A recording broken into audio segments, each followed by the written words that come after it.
An opening in the trees now cheered him with the hopes that the church bridge was at hand. The wavering reflection of a silver star in the bosom of the brook told him that he was not mistaken. He saw the walls of the church dimly glaring under the trees beyond. He recollected the place where Brom Bones's ghostly competitor had disappeared. "If I can but reach that bridge," thought Ichabod, "I am safe." Just then he heard the black steed panting and blowing close behind him. He even fancied that he felt his hot breath. Another convulsive kick in the ribs, and old Gunpowder sprang upon the bridge. He thundered over the resounding planks. He gained the opposite side, and now Ichabod cast a look behind to see if his pursuer should vanish according to rule in a flash of fire and brimstone. Just then he saw the goblin rising in his stirrups and in the very act of hurling his head at him. Ichabod endeavored to dodge the horrible missile, but too late. It encountered his cranium with a tremendous crash. He was tumbled headlong into the dust, and Gunpowder, the black steed, and the goblin rider passed by like a whirlwind. The next morning, the old horse was found without his saddle and with the bridle under his feet, soberly cropping at the grass at his master's gate. Ichabod did not make his appearance at breakfast. Was Washington Irving writing from first-hand accounts when he penned his timeless tale of Ichabod Crane and the infamous Headless Horseman? Or was he just adding his modern-day twist to folklore that had been told for centuries? Today we take a look at the legend of Sleepy Hollow and ask a simple question. Was there a real Headless Horseman? The answer might surprise you. So if you're curious, let's take a walk through history.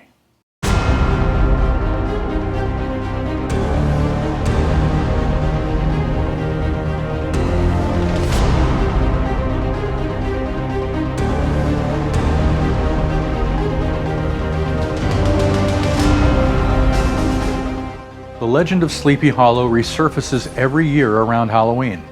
Washington Irving's 1820 tale of a Headless Horseman is considered one of America's first ghost stories and one of its scariest. The story takes place in the New York village of Sleepy Hollow in Westchester County. In it, lanky schoolmaster Ichabod Crane courts Katrina Van Tassel, a young heiress who is also being pursued by the Dutchman Brom Bones. After being rebuffed by Katrina at a party at the Van Tassel's farm, Ichabod is chased by a headless horseman who hurls his head at the man, throwing Ichabod from his horse, and the schoolmaster vanishes. Certainly a great Halloween classic, but it might surprise you to know that the story, with all its supernatural charm, is grounded in reality. The true story of Sleepy Hollow can be traced to Washington Irving's early years. In 1798, 15-year-old Irving left his native home of New York City to flee a yellow fever outbreak and made his way north to Tarrytown, where his friend James Kirk Paulding lived. As time passed, Irving garnered a respectable reputation as a writer, but there was no real job prospects for him in America, so he left Tarrytown for Birmingham, England. His sister Sarah and her husband Henry Van Wert were already residing. It was there that Irving, plagued by writer's block, was struck with renewed inspiration to write. It seems a conversation with his brother-in-law had awakened in him old memories of his time in the Hudson Valley. As a youngster in Tarrytown, he had been introduced to local ghost stories and lore, so it makes sense that Irving would begin to write about these legends in a collection of shorts called The Sketchbook. Under the pseudonym Geoffrey Crayon, yes, Geoffrey Crayon, Irving wrote 34 essays and short stories in the Sketchbook, which became the first widely read works of American literature in Britain and Europe. In it were two giant literary short stories, Rip Van Winkle and The Legend of Sleepy Hollow. The story has many references to people and places that Irving actually encountered while growing up in Tarrytown. The village of Sleepy Hollow is in fact a real place. It was known as North Tarrytown, sitting just across the Pocatello River from Tarrytown proper. Citizens voted to rename their town as Sleepy Hollow in 1996. But Sleepy Hollow in Irving's story, and indeed the Sleepy Hollow that existed when he wrote it, wasn't a town at all. It was indeed a hollow, which usually comprises of an area much larger than any one village. In this case, you could consider Sleepy Hollow the entire Pocotinco River Valley. But it would certainly have had a dirt road or a horse path and a church that sat just beyond a bridge. The original Headless Horseman Bridge was a simple wooden span that has long since rotted away and has been rebuilt and reimagined at least 5 different times, finally ending up as the concrete and steel structure one sees today. The old Dutch church and the churchyard are real too. The church, in all its old world charm, was built in 1697 and is the second oldest existing church and the 15th oldest existing building in the state of New York. Aside from the structures, there is a striking similarity to real people in Tarrytown and the characters in the story. Katerina Van Tassel's grave in the churchyard has often been associated with the inspiration for Irving's muse, Katrina. This probably isn't the case, though. Katerina was a middle-aged woman when Irving was in Tarrytown, and her personality didn't fit the part. Instead, evidence points to her niece, Eleanor Van Tassel. Now, Eleanor's timeline better aligns with Irving's youth. She was in her late 20s during his formative years.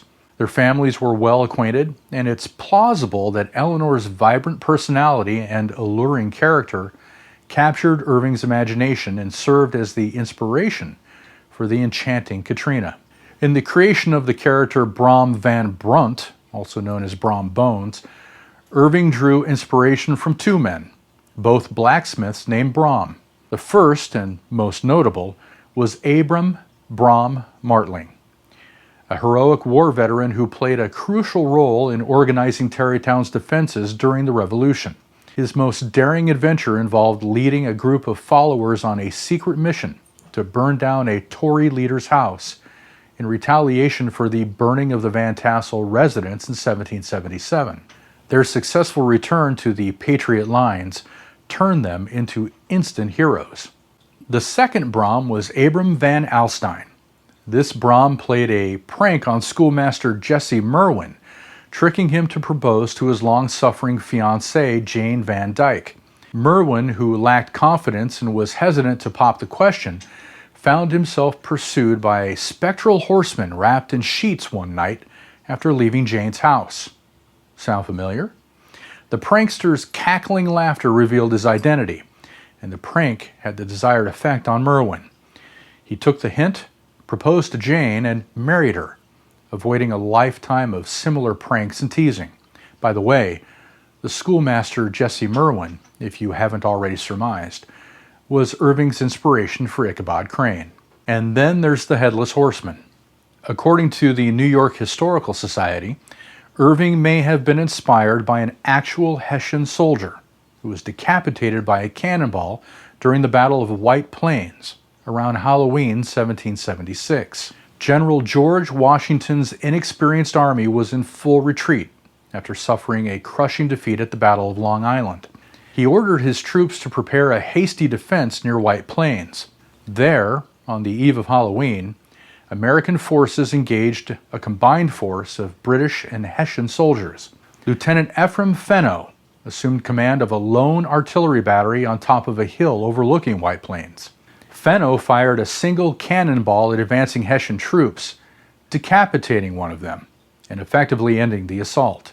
According to the book Once Upon a Time in the American Revolution, soldier Anthony Maxwell is said to have witnessed the unfortunate death firsthand and talked about it for years after. And in his 1798 memoir, Major General William Heath wrote, "A shot from the American cannon at this place, White Plains, took off the head of a Hessian artilleryman." Now, let's not forget that artillerymen used horses to pull their cannons across the countryside, and most artillery brigades had officers that rode on horseback. Could this be our horseman? Today, a small placard marks the spot where the lone Hessian lost his head, less than 8 miles from Sleepy Hollow. What's interesting is that the Van Tassels may have ties to the Hessian soldier. The Van Tassel farm was burnt down by Hessian and British soldiers. Elizabeth's baby Leah was nowhere to be found. One of the Hessians took Elizabeth to a shed where a soldier had baby Leah wrapped in a blanket. The Van Tassels were so grateful that when the headless soldier was found, they insisted on giving him a proper burial in case it was the soldier who helped them. Supposedly, the corpse of the beheaded Hessian was buried at the old Dutch church graveyard in Sleepy Hollow, and it was believed that the Hessian would arise at night in search of his head. Anyone who was ill-fated enough to come across his apparition, well, you know the story. Washington Irving didn't invent the idea of a headless horseman. Tales of headless riders can be traced to the Middle Ages, and it's almost certain he was influenced by those tales. Perhaps the Van Tassels really did bury the Hessian in the old Dutch church graveyard, and he rises from the grave every night to look for his head. I'm not of the mind to wait around to find out, but I can say that there indeed was a Hessian soldier, perhaps riding a horse, who had his head separated from his body, and for a brief moment was indeed the Headless Horseman. Thank you for watching, folks. I'll see you next time as we explore more curious history. Take care.